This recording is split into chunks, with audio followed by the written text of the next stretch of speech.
Olá, essa é a última videoaula explicando em linhas gerais, de uma forma metafórica e meio cênica para a pessoa simples, tá? O modelo de construção memorizável pelo povo, na verdade, é transformar isso em 22, 25 causas pétreas, mas 22 causas pétreas que não firam os direitos de Constituição, que todos os homens são iguais, que o Estado, os três poderes estão independentes, que nem o executivo ou o legislativo não pode interferir no judiciário e nem indicar quem que vão trabalhar, meus amigos, para que não continue essa coisa de hoje, né?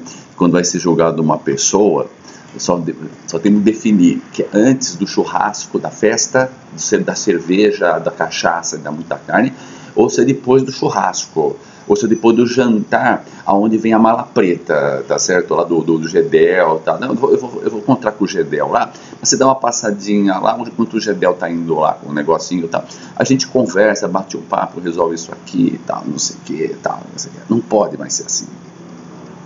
Os três poderes, a CGU, tal, não podem ser mais ameaçados pelo poder executivo, que vai tirar ele do cargo, vai exonerar o cara. Não, é obrigação dele fazer aquilo.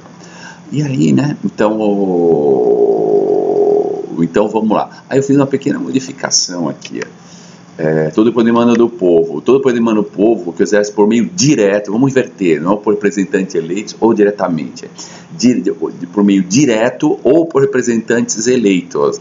Quando a gente vai ter leis sobre medicina, energia nuclear, sobre energia eólica, sobre lei jurídica, precisa ser juiz, não pode ser um padeiro, não pode ser o tiririca que vai decidir isso, porque veja, o tiririca está lá, ele é igual a todo mundo, pela lei ele pode ser senador.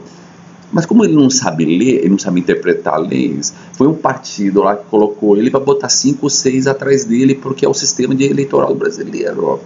Entendeu? Então essas coisas não podem acontecer. As pessoas que têm que estar lá são pessoas que têm que representar os outros. Puseram ele para lá porque era um voto protesto, mas acabaram colocando os mesmos párias de sempre representando o país, representando os direitos deles.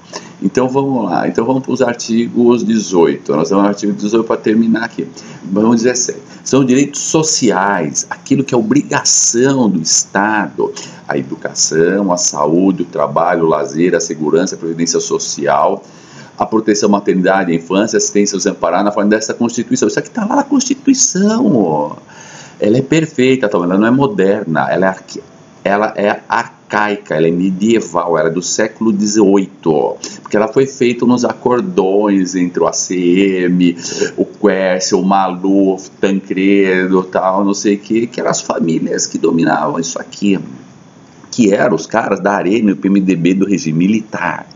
Não foi tirado os caras e botado gente nova, eram os mesmos.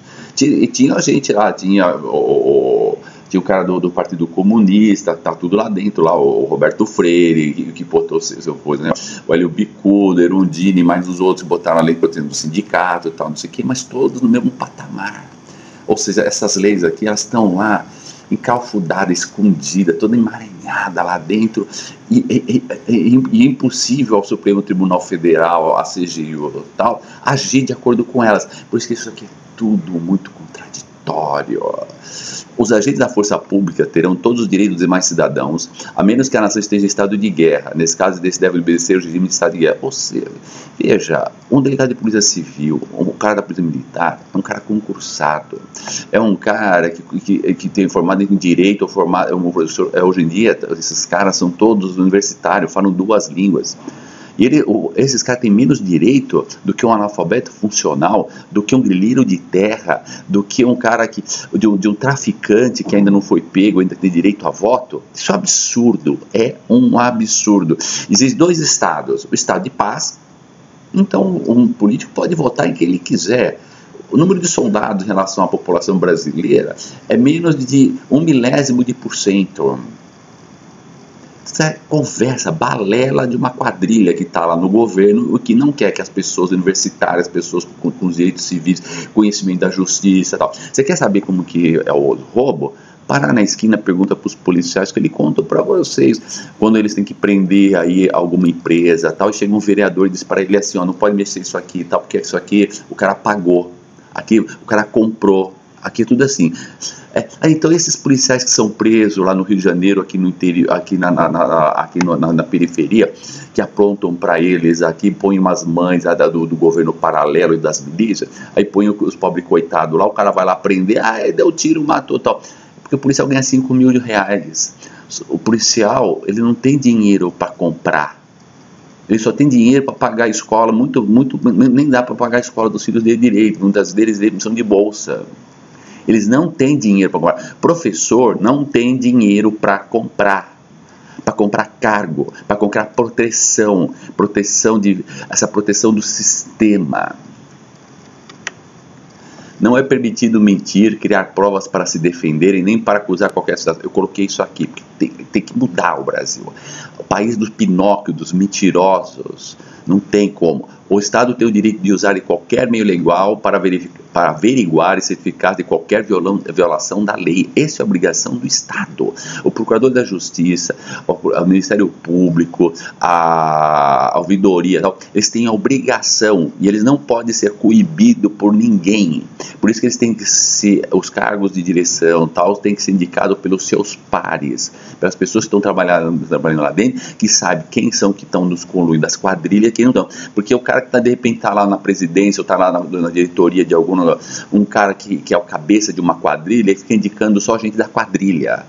Então, como não dá para botar na quadrilha todo mundo, todos os policiais, todos os procuradores e tal, quando se faz isso, quando seus pares indicam, então a maioria ganha, a maioria dos honestos. Veja, no Congresso são 540 e pouco, mas no segundo senador, mas são só 100 de ficha suja, só que eles estão lá na cabeça da cobra, eles estão lá mandando no negócio. Tem que dar o poder ao grupo, para diminuir o poder de poucos, as cabeças da quadrilha. Todo homem ou mulher nascido em território brasileiro é considerado cidadão brasileiro ou participante do povo, seja de pais brasileiro, indígenas ou de estrangeiros. Tá certo? Indígena é brasileiro. Veja, não pode. Esse pessoal que está aí, que fica fazendo essas propagandas de invadir terra, tal, não sei o que, esses pessoas guerrilheiros, esses missionários malucos que estão aqui para roubar biodiversidade, para roubar o ouro, para contar para o pessoal de lá de fora como que funcionam as coisas. Lembra daquela brasileira? É bonzinho. Esses caras aí acham que índio brotou lá do cajueiro, tal. Não, o índio nasceu aqui, os índios vieram de imigração da Europa e vieram de imigração do Haiti. São os pele vermelha, são os mesmos do Havaí, que são os mesmos que vêm das Filipinas, tal.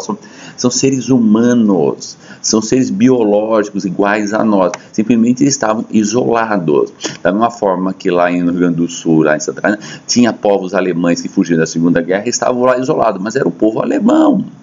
E falavam ainda o dialeto alemão do século de 1920, onde não se fala mais na Alemanha. Mas não é por isso que deixaram de ser seres humanos esses alemães, tá? Os judeus que fugiram para aqui, para o interior do Brasil. Continuam sendo seres humanos. Só que eles fugiram há 70 anos atrás. Os índios fugiram da perseguição, tal, via da fome, tal, vieram para cá há 5 mil anos, 10 mil anos, 20 mil anos, mas continuam sendo seres humanos. Né? Não dá mais com essa mentalidade da igrejinha do açougue, a igrejinha de porta de esquina. Essas igrejinhas têm que ter fiscalização e fechar a maioria delas. Os caras não têm condição de organizar uma igreja. Artigo 21. O território brasileiro é dividido em terras de preservação e terras para uso, porque ainda tem a Amazônia, tem o Pantanal. A França tal não tem essas leis, claro, porque há 1000 anos atrás já tinham destruído tudo. Não tinha mais índio, não tinha mais bicho, só tinha os bichos básicos, os que tinham sobrado na Ásia e sobrado aqui. Então nós temos que pensar nessa realidade, porque precisamos de água, precisamos de um país menos poluído, precisamos da nossa biodiversidade para fazer fármacos, parar de sermos otários e deixar os outros ficar roubando a nossa biotecnologia. investir no Embrapa, produzir mais trigo, arroz, em vários tipos de terras. A preservação não é a preservação burra, é a preservação de inteligência científica, empregos para os nossos filhos, mas sem destruir as coisas. O governo, o presidente não tem que ser presidente dos latifundiários e dos predadores, tem que ser presidente dos policiais honestos, dos professores, dos procuradores, dos juízes, tem que ser do administrador de empresa, dos porteiros. Esse é um presidente que nós precisamos, não um presidente dos grilheiros e dos traficantes.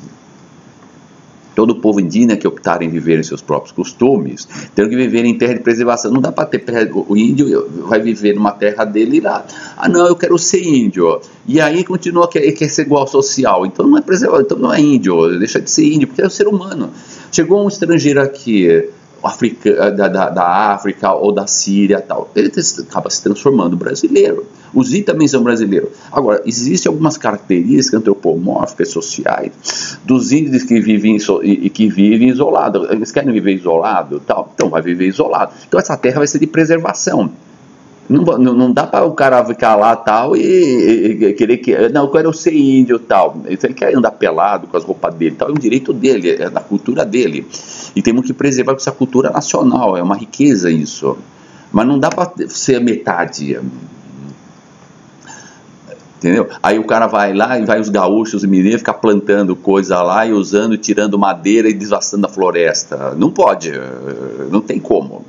Todas as terras e recursos naturais terão que ser utilizados de forma sustentável. Isso aqui, vamos dizer, não, isso aqui não é uma causa pétrea. Bom, eu vou dizer por que é uma causa pétrea. Porque se for de forma sustentável, nós vamos ter sempre floresta, e aí vamos ter sempre que preservar. Se a gente não tiver isso, significa que se desertificamos o Brasil, já não tem água e tal, mais de 80% da população está passando fome e estamos se matando por aí para poder comer. Então aí a Constituição já não serve para mais nada. Os russos, os americanos, aqueles malucos lá, já fizeram uma guerra nuclear, aí já estão em uma guerra tal com a China tal, e já destruíram tudo. Também a Constituição, nesse caso, não serve para mais nada.